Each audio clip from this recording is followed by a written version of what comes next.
اعوذ باللہ من الشیطان الرجیم بسم اللہ الرحمن الرحیم الحمد للہ رب العالمین والصلاة والسلام علی النبی وآلہ۔ قرآن اور ہمارے عقائد کے عنوان سے جو سلسلہ درس جاری ہے، اس میں آج سے امامت کے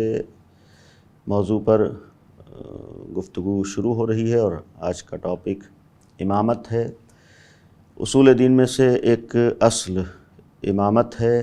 یعنی پہلی اصل، پہلی بنیاد توحید، پھر عدالت، پھر نبوت، اور اس کے بعد امامت ہے۔ لہذا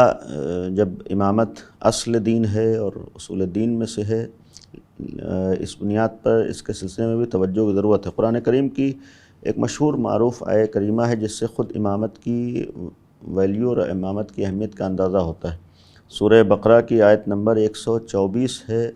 جناب ابراہیم کے سلسلے میں کہ وَإِذِ ابْتَلَىٰ إِبْرَاهِيمَ رَبُّهُ بِكَلِمَاتٍ فَأَتَمَّهُنَّ قَالَ إِنِّي جَاعِلُكَ لِلنَّاسِ إِمَامًا قَالَ وَمِن ذُرِّيَّتِي قَالَ لَا يَنَالُ عَهْدِ الظَّالِمِينَ کی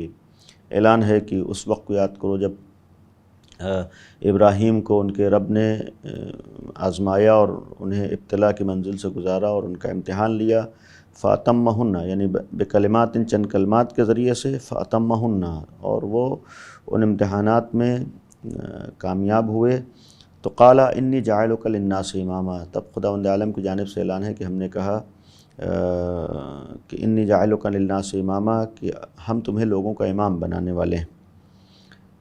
قَالَ وَمِن ذُرِّيَّتِي تو جناب ابراہیم نے ایک سوال بھی کیا کہ یہ عہدہ میری ذریت میں بھی گویا ایک مطالبہ اور دعا تھی۔ قَالَ جواب بھی آیا لَا يَنَالُ عَهْدِ الظَّالِمِينَ میرا عہدہ ظالمین تک نہیں پہنچ سکتا، ظالمین کو نہیں مل سکتا۔ اس سے خود امامت کی اہمیت کا اندازہ ہوتا ہے، اور یہی وجہ ہے کہ شیعوں میں امامت اصول دین میں سے ہے۔ البتہ اہل سنت میں بھی امامت کا عقیدہ ہے، چاہے وہ خلافت کے نام سے ہو یا دوسرے عناوین سے ہو، لیکن ہے وہاں پر بھی، لیکن وہاں پر امامت فروع دین میں شمار ہوتا ہے، اصول دین میں نہیں۔ لیکن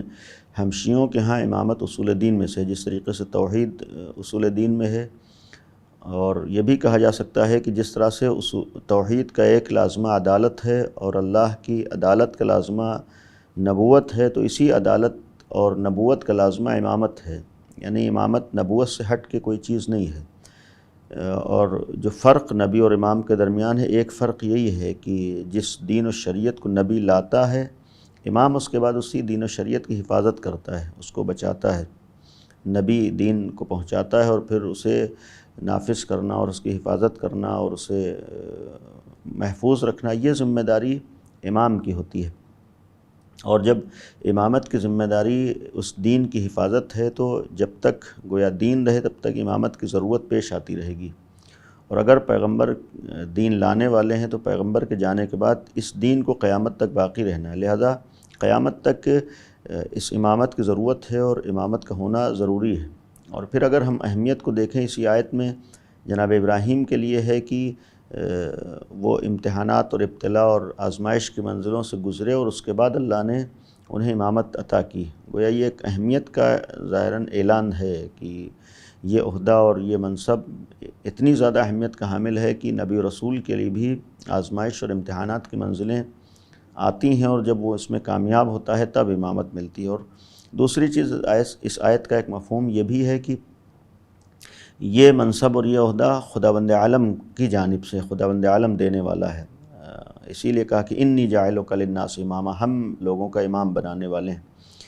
یہی وجہ ہے کہ شیعوں کا عقیدہ ہے کہ جس طریقے سے نبوت اللہ کا عہدہ اور منصب ہے، اللہ ہی نبی و رسول بناتا ہے، اسی طریقے سے امامت بھی اللہ کا عہدہ اور منصب ہے، اور اللہ ہی امام بناتا ہے اور اللہ ہی امام بنا سکتا ہے۔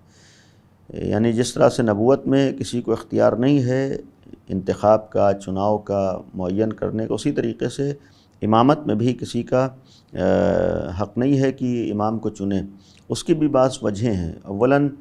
جیسے نبی کے لیے ضروری ہے کہ جو نبوت کے سلسلے میں بحثیں آئی تھیں کہ عالم ہو اور معصوم ہو، صاحب عصمت ہو، خود محفوظ ہو خطا سے اور عصمت کے درجے پر فائز ہو، یعنی اس سے غلطی کا امکان نہ ہو، اس سے خطا کا امکان نہ ہو، اس کے یہاں لا علمی و جہالت نہ پائی جاتی ہو، وہ جانتا ہو تبھی رہنمائی و ہدایت کر سکتا ہے، اور جب خود خطا سے محفوظ ہو، جس کو معصوم کہتے ہیں، تب ہدایت اور رہبری کا فریضہ انجام دے سکتا ہے۔ تو یہی شرط امامت کے لیے بھی ہوگی، چونکہ اسی دین کی حفاظت کرنے والا، اسی دین کو پہنچانے والا، اسی دین کا نفاذ کرنے والا ہے، اسی دین کو دنیا میں عام کرنے والا، تو اس میں بھی یہ شرطیں ضروری ہیں کہ وہ بھی جانتا ہو، عالم ہو، معلومات رکھتا ہو، اس کے ہاں جہالت نہ ہو، دوسری طرف وہ بھی خطا سے محفوظ ہو، اس کے ہاں بھی گناہ کا امکان نہ ہو، یعنی وہ بھی معصوم ہو۔ اب یہ دو شرطیں جہاں پر پائی جائیں گی کہ وہ ہر چیز کا عالم ہو، لا علم نہ ہو، نادان نہ ہو، اس کے ہاں عصمت پائی جاتی ہو، یہ ایسے فرد کا انتخاب تمام انسان مل کر نہیں کر سکتے ہیں، ایسے فرد کو لوگ نہیں چن سکتے ہیں، لہذا ماننا پڑے گا کہ ایسی ذات کو اور ایسے فرد کو صرف اللہ ہی معین کر سکتا ہے، اللہ ہی منتخب کر سکتا ہے۔ یہ بھی اسی لیے ہمارے ہاں امامت کے عقائد میں پہلا عقیدہ یہ ہے کہ امام کو اللہ معین کرتا ہے، اللہ اسے منصوب کرتا ہے، نص ہوتی ہے، یعنی اللہ کی جانب سے نصب ہوتا ہے، یعنی اللہ کی جانب سے گویا دلیلیں بھی ہیں معین کرنے کی، اور اللہ ہی منصوب کر سکتا ہے۔ یہاں پر منتخب یا شورا یا اس طریقے کی چیزوں سے امام کا انتخاب نہیں ہو سکتا ہے جو خلافت کے معنی میں ہے۔ اور دوسری چیز ہے کہ پہلی چیز نصب ہونا ہے، اللہ اسے معین کرے گا، دوسری چیز اس کے لیے صاحب علم ہونا ضروری ہے، یعنی علم لدنی کا حامل ہو، عالم ہو، جانتا ہو، اور تیسری چیز ہے کہ صاحب عصمت ہو، معصوم ہو۔ اور خود یہ آیہ کریمہ جو تلاوت ہوئی، اس میں بھی جو قرآن کریم کا اعلان ہے، خداوند عالم کا اعلان ہے اس منصب کے لیے، اس عہدے کے لیے، لا ینال عہد الظالمین کی، ہمارا یہ عہدہ ظالمین کو نہیں مل سکتا ہے۔ ظالم کا ایک مفہوم ہے کہ جس کے اندر گویا گناہ پائے جائیں وہ ظلم کرنے والا ہے، یعنی خود اپنے نفس پر ظلم کر رہا ہے، جو خود خطا کار ہو وہ گویا یعنی اس عہدے کا حامل نہیں ہو سکتا ہے۔ یعنی لا ینال عہد الظالمین کا ایک مفہوم یہ ہے کہ اس کا معصوم ہونا ضروری ہے۔ یہ منصب اور یہ عہدہ اسی کو دیا جائے گا جس خطا سے محفوظ ہو، جو غلطیوں سے محفوظ ہو، جو انحراف سے محفوظ ہو۔ اور یہ خود عقل بھی اسی چیز کو مانتی ہے، تسلیم کرتی ہے کہ اگر ہم اپنا مقتدا کسی کو مان رہے ہیں، اپنا رہبر کسی کو مان رہے ہیں، اپنا رہنما، اپنا امام کسی کو مان رہے ہیں، ہم اگر کسی کی پیروی کر رہے ہیں اور ہم اگر کسی کی اطاعت کر رہے ہیں، تو پھر ایسے ہی کہ کر سکتے ہیں کہ جس سے غلطی اور خطا کا امکان نہ ہو۔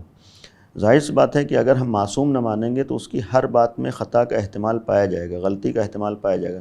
لہذا مطلقاً کسی کی پیروی ہو جائے اور اطاعت ہو جائے اور اسی کو ہم مقتدا اور رہنما مان لیں، یہ اس وقت تک ناممکن ہے کہ جب تک سامنے والا خطاؤں سے محفوظ نہ ہو، جب تک غلطی سے محفوظ نہ ہو، اسی کو عصمت کہتے ہیں۔ تو یہ بھی ایک شرط معصوم کے لیے ہونا ضروری ہے، اور اس شرط کے بغیر امامت نہیں مل سکتی ہے۔ اور پھر تیسری چیز ہے کہ اسی امامت کے عہدے سے ایک اللہ کی جانب سے معین ہونا اور اس کا معصوم ہونا، اور یہ ساری شرائط اس بات کی گویا دلیل ہیں کہ یہ بھی اصول دین میں ہے، یعنی اس لیے کہ جب تک ہم اللہ کے تمام احکامات کو نہ مانیں، جب تک ہم اللہ کے حکم کے آگے سر کو نہ جھکائیں، گویا امامت کے سلسلے میں ہم یہ بھی کہہ سکتے ہیں کہ اللہ کے لیے بھی ضروری ہے اس عنوان سے کہ اس سے ہر وہ فعل صادر ہوگا جو عدالت کی بنیاد پر ہو۔ اللہ کوئی ایسا کام نہیں کر سکتا ہے جو خلاف عدالت ہو، لہذا ایک بشریت محتاج ہے ایک رہنما کی، ایک ہادی کی، ایک رہبر کی، جناب آدم سے لے کر خاتم تک محتاج ہے، اور حضرت ختم المرسلین صلی اللہ علیہ وآلہ وسلم کے بعد بھی اسے ضرورت ہے کسی رہنما کی، کسی ہادی کی، ضرورت ہے ایسے انسان کی کہ جو خدا اور بندوں کے درمیان ایک رابط اور ایک وسیلے کا کام انجام دے سکے۔ جب ضرورت ہے تو پھر گویا ہم اس عنوان سے کہہ سکتے ہیں کہ پھر اللہ بھی چونکہ کوئی فعل قبیح انجام نہیں دے سکتا ہے، خدا کوئی ایسا کام انجام نہیں دے سکتا ہے کہ جس میں کسی کے ساتھ ناانصافی ہو، ظلم ہو، عادل ہے، تو پھر اس عدالت کا تقاضا یہ ہے کہ ہمیشہ وہ کسی نہ کسی رہنما اور کسی نہ کسی ہادی کا انتخاب کرے، اور اسی لیے اس نے جناب آدم سے جو ہدایت و رہنما اور ہادی کا انتظام کیا ہے وہ ہر زمانے میں باقی رہا ہے، اور وہ پہلے کبھی نبوت کے عنوان سے تھا، رسالت کے عنوان سے رہا، اور پھر امامت کے عنوان سے آیا ہے۔ یہ ایک چیز ہے۔ دوسری چیز ہے امامت کے سلسلے میں یہ بھی توجہ رہے اس آیت کی روشنی میں کہ امامت کا گویا دو معنی ہوں گے، ایک بعنوان منصب ہے، بعنوان عہدہ، ایک عمومی امامت ہے جس میں خود جناب ابراہیم کی امامت کا اعلان ہے، یعنی ایک اہم عہدہ ہے جو جناب ابراہیم کو ملا ہے۔ اور چونکہ جناب ابراہیم امام ہیں نبی و رسول ہونے کے ساتھ ساتھ، تو ختمی مرتبت صلی اللہ علیہ وآلہ وسلم بھی امام ہیں، اللہ نے انہیں بھی امامت عطا کی ہے۔ یعنی چونکہ افضل کائنات ختمی مرتبت ہیں، تو اگر نبوت و رسالت کے علاوہ جناب ابراہیم کو کوئی عہدہ ملا ہے تو وہ عہدہ آخری نبی کو بھی ملا ہے۔ اور پھر ہمارے اماموں کا جو سلسلہ شروع ہوا ہے مولا متقیان امیر المومنین حضرت علی علیہ السلام سے، یہ بھی امامت ہے، لیکن ایک فرق ہے، وہ امامت بھی منصب ہے، عہدہ ہے۔ یہاں پر ہمارے ہیں جب امامت کی بات آتی ہے، اس امامت کا مطلب پیغمبر کی جانشینی کا ایک عنوان ہے، پیغمبر کی خلافت کے عنوان کے ساتھ۔ لہٰذا یہ جو ایک امامت کی بحث آتی ہے ہمارے یہاں، اور جو اصول دین میں سے امامت ہے، اس امامت سے مراد وہ والی امامت ہے جو پیغمبر کے بعد شروع ہو رہی ہے، یعنی جہاں پر پیغمبر کی جانشینی، پیغمبر کی خلافت والا ایک عنوان پایا جاتا ہے، ایک تصور پایا جاتا ہے۔ اور اسی لیے جو لوگ اس امامت کے قائل ہیں، یعنی خصوصیت سے پیغمبر کے بعد جو امامت کا سلسلہ ہے اور جس کے آج آخری کڑی پردہ غیب میں ہے، اس امامت کے ماننے والوں کو امامی مذہب بھی کہا جاتا ہے، امامیہ بھی کہا جاتا ہے، یا جیسے 12 امامی مشہور ہیں۔